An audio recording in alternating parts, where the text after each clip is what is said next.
Alors maintenant, on va tout de suite passer à une autre personnalité que vous connaissez tous, parce que c'est quelqu'un qui vous aide à adopter des saines habitudes de vie à Repentigny. Il est impliqué dans plusieurs événements sportifs et de santé ici. Et on va partager sur sa culture, qui est santé également, mon ami Max Penchima. Merci beaucoup, on l'applaudit. Hey, comment nous y est?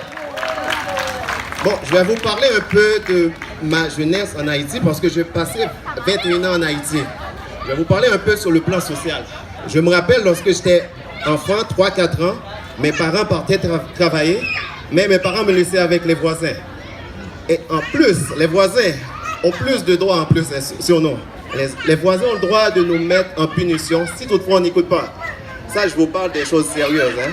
Donc, c'est juste pour vous donner une petite anecdote comme ici, il faut trouver une gardienne, mais en Haïti, on n'a pas besoin de ça. Tu as un voisin, le voisin va vous aider. Et je vais vous parler un peu aussi de notre routine d'une semaine. On va voir les dimanches. Les dimanches, on va faire la soupe Jomo. Je ne sais pas si vous connaissez la soupe Jomo. Et je vais vous expliquer un peu c'est quoi l'histoire en arrière de la soupe Jomo. L'histoire en arrière de ça, c'est que lorsque nous, on était esclaves, les esclaves n'avaient pas le droit de consommer cette soupe. Donc, à notre indépendance, les Haïtiens ont dit, pour notre fierté, le 1er janvier, on va consommer cette soupe. Et ceci, c'est tous les dimanches aussi. Tous les dimanches, les gens vont à l'église, rentrer chez nous, on va prendre la soupe Jomo.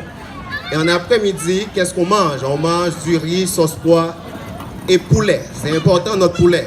Et dans la soirée, on va prendre un labouille. Je pense que c'est ça, hein? Je ne connais pas le nom en français. Labouille à Cassan, oui. Donc, sur le plan religieux, on est très catholique.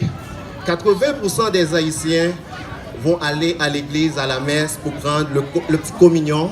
Ouais, c'est important pour nous d'aller prier. On va trouver aussi d'autres religions comme Adventistes, Jéhovah, mais 80% des Haïtiens sont des catholiques. Et pour terminer, je vais parler du sport. Je me rappelle aussi lorsque j'étais comme 10-11 ans, il va y avoir comme un genre de championnat dans notre quartier. Les gens vont bloquer comme une partie de la rue pour jouer au soccer. Et c'est ça qui m'a poussé vers le sport. Parce que j'aime tellement le sport, je dis, j'aimerais ça retourner en Haïti pour aller comme supporter l'équipe. Donc de là, j'ai été prendre un bac en kinésiologie. Ce bac-là va me permettre de préparer les équipes sportives en Haïti ou ici. Donc, sur ça, je vous remercie. Merci beaucoup, Max.